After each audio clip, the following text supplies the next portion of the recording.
కార్తీక పురాణం 8వ అధ్యాయము. శ్రీహరి నామస్మరణ ధన్యోపాయం. ఆజామీనుని కథ.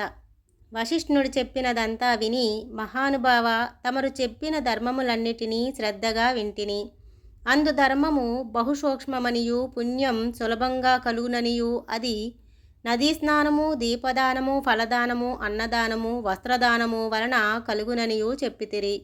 ఇట్టి స్వల్పధర్మముల చేతనే మోక్షము లభించుచుండగా వేదోక్తముగా యజ్ఞయాగాదులు చేసినా గాని పాపములు పోవని మీ వంటి మునిశ్రేష్ఠులే చెప్పుచుందురు గదా. మరి తమరు ఇది సూక్ష్మములో మోక్షముగా కనబరిచినందుకు నాకు అమితాశ్చర్యము కలుగుచున్నది. దుర్మార్గులు కొందరు సదాచారములను పాటించక వర్ణశంకరులై రౌరవాది నరకహేతువులకు మహాపాపములు చేయువారు ఇంత తేలికగా మోక్షము పొందుట వజ్రపు కొండను గోటితో పెకిలించుట వంటిది. కావున దీని మర్మమును విడమర్చి విపులీకరించి ప్రార్థించుచున్నాను అని కోరెను. అంతట వశిష్ఠుల వారు చిరునవ్వు నవ్వి, జనక మహారాజా, నీవు వేసిన ప్రశ్న సహేతుకమైనదే. నేను వేదాంగములను కూడా పఠించితిని. వానిలో కూడా సూక్ష్మ మార్గములు ఉన్నవి.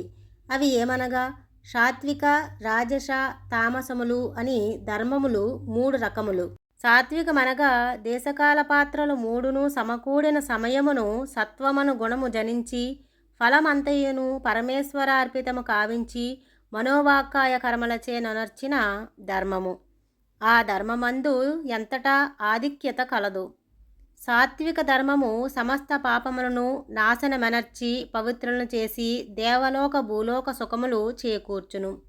ఉదాహరణముగా తామ్రవర్ణ నది సముద్రమున కలియు తావునందు స్వాతికార్తిలో ముత్యపు చిప్పలో వర్షబిందువు పడి దగదగా మెరిసి ముత్యమగు విధానముగా సాత్వికత వహించి సాత్విక ధర్మ మోచరించుచు గంగా, యమున, గోదావరి, కృష్ణానదుల పుష్కరాలు మొదలగు పుణ్యకాలములయందు దేవాలయములయందు వేదములు పఠించి సదాచారుడై కుటుంబీకుడైన బ్రాహ్మణునకు ఎంత స్వల్పదానము చేసినను లేక ఆ నదీ తీరమందున్న దేవాలయములో జపదపాతులనర్చినను విశేష ఫలములను పొందగలరు. రాజస ధర్మం అనగా ఫలాపేక్ష కలిగి శాస్త్రోక్త విధులను విడిచి చేసిన ధర్మం. ఆ ధర్మం పునర్జన్మ హేతువై కష్టసుఖాలు కలిగించునదగును. తామస ధర్మం అనగా శాస్త్రోక్త విధులను విడిచి దేశకాల పాత్రలను సమకూడిన సమయమున డాంబికా చరణార్థం చేయు ధర్మం. ఆ ధర్మం ఫలము నీయదు. దేశకాల పాత్రలు సమకూడినప్పుడు తెలిసి గాని తెలియక గాని ఏ స్వల్ప ధర్మము చేసినను గొప్ప ఫలమునిచ్చెను. అనగా పెద్ద కట్టెల గుట్ట చిన్న అగ్ని కణములతో భస్మమగుచున్నట్లు శ్రీమన్నారాయణ నామము తెలిసి గాని తెలియక గాని ఉచ్చరించిన వారి సకల పాపములు పోయి ముక్తి నొందుదురు. దానికొక ఇతిహాసము కలదు. ఆజామీనుని కథ. పూర్వకాలమందు కన్యాకుబ్జమను నగరమున 4 వేదముల చదివిన ఒక విప్రుడు కలడు. అతని పేరు సత్యవ్రతుడు. అతనికి సకల సద్గుణరాశియగు హేమవతి అను భార్య కలదు. ఆ దంపతులు అన్యోన్య ప్రేమ కలిగి అపూర్వ దంపతులని పేరు బడిసిరి. వారికి చాలా కాలమునకు లేక ఒక కుమారుడు జన్మించెను. వారాబాలుని అతి గారాభముగా పెంచుచు ఆజామీనుడని నామకరణము చేసిరి. ఆ బాలుడు దినదిన ప్రవర్తమానుడగుచు అతి గారాభము వలన పెద్దలను కూడా నిర్లక్ష్యముగా చూచుచు దుష్ట సహవాసము చేయుచు విద్య అభ్యసించక బ్రాహ్మణ ధర్మములను పాటించక సంచరించుచుండెను. ఈ విధముగా కొంతకాలమునకు యవ్వనము రాగా కామాంతుడై మంచి చెడ్డలు మరచి యజ్ఞోపవీతములు తెంచి మద్యము సేవించుచు ఒక ఎరుకల జాతి స్త్రీని వలచి నిరంతరము నామెతోనే కామాక్రీడలతో తేలియాడుచు ఇంటికి రాకుండా తల్లిదండ్రులను మరచి ఆమె ఇంటనే భుజించుచుండెను. అతి గారాభము ఎట్లు పరిణమించినదో వింటివా రాజా. తమ బిడ్డలపై ఎంత అనురాగమున్నను పైకి తెలియపరచక చిన్ననాటి నుంచి అదుపు ఆజ్ఞలతో నుంచకపోయిన ఎడల ఈ విధముగానే జరుగును. కావున ఆజామీనుడు కులభ్రష్టుడు కాగా వాని బంధువులు తనని విడిచిపెట్టిరి.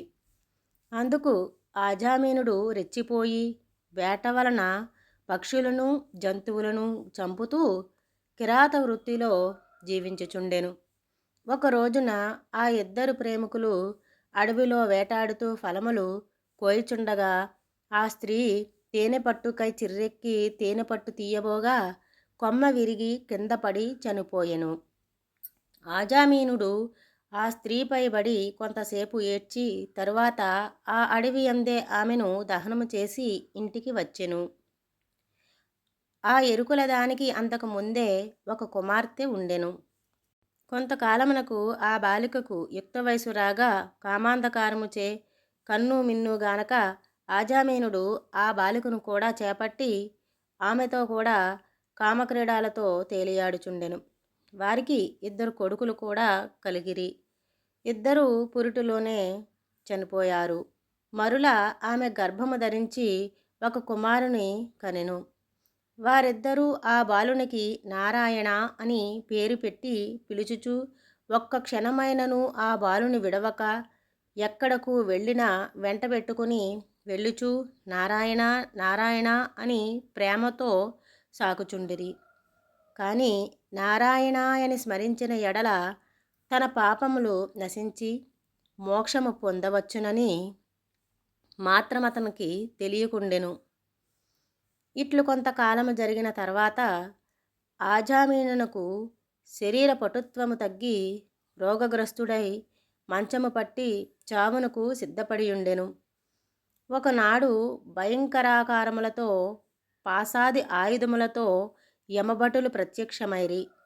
వారిని చూచి ఆజామీనుడు భయము చెంది కుమారుని పైనున్న వాత్సల్యము వలన ప్రాణములు విడువలేక నారాయణ నారాయణ ఎనుచు ప్రాణములు విడిచెను.